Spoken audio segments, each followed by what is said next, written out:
69% ఉన్నాయి madam. Last 15 days మొత్తం commissioner గారు మీరు సుదీర్ఘంగా మీ అబ్స్ట్రాక్ట్ చెప్పాలి అండి. And what are the loopholes మన పోలీస్ కూడా వాళ్ళకి పడింది. Not to say that renumeration is అది అప్పుడు ఈసీఐ కానివ్వండి, మన స్టేట్ ఫైనాన్స్ కానివ్వండి, వాళ్ళు విడుదల చేస్తూ ఉంటారు. సో దయచేసి ఫస్ట్ కమ్ ఫస్ట్ సర్వ్ బేసిస్లో ఉంటుంది. నేను యాదాద్రి ఉదాహరణగా చూసి ఉన్నాను. They were one of the best performers, close to 87-88%.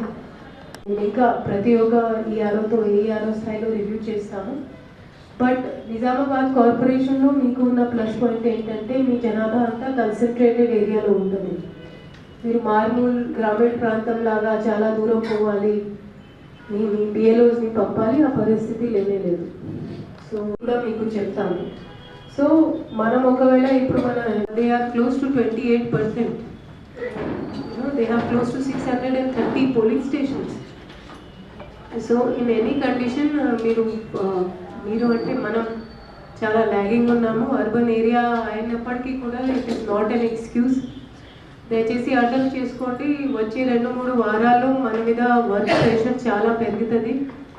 Next week most of the days is holidays. మిమ్మల్ని పరేషాన్ చేసే ఉద్దేశం మాది కాదు. బట్ ఒకవేళ మన ప్రోగ్రెస్ అంటే ఎస్ఈసి కావచ్చు, ఈసీఐ కావచ్చు, ఆ తగ్గట్టు లేకపోతే I will make sure that you are also working on holidays. I would want relief commissioner గారు బ్రీఫ్గా చెప్పాలి ఎన్ని వార్డులు ఉన్నాయి, ఆ వార్డులో మీరు ఎవరెవరిని సూపర్వైజర్గా, నాకు తెలిసినంత వరకు ఒక 301 మీ దగ్గర బిఎల్ఓస్ ఉన్నారు. సో అంటే మీ పద్ధతి ఏంటి, విధానం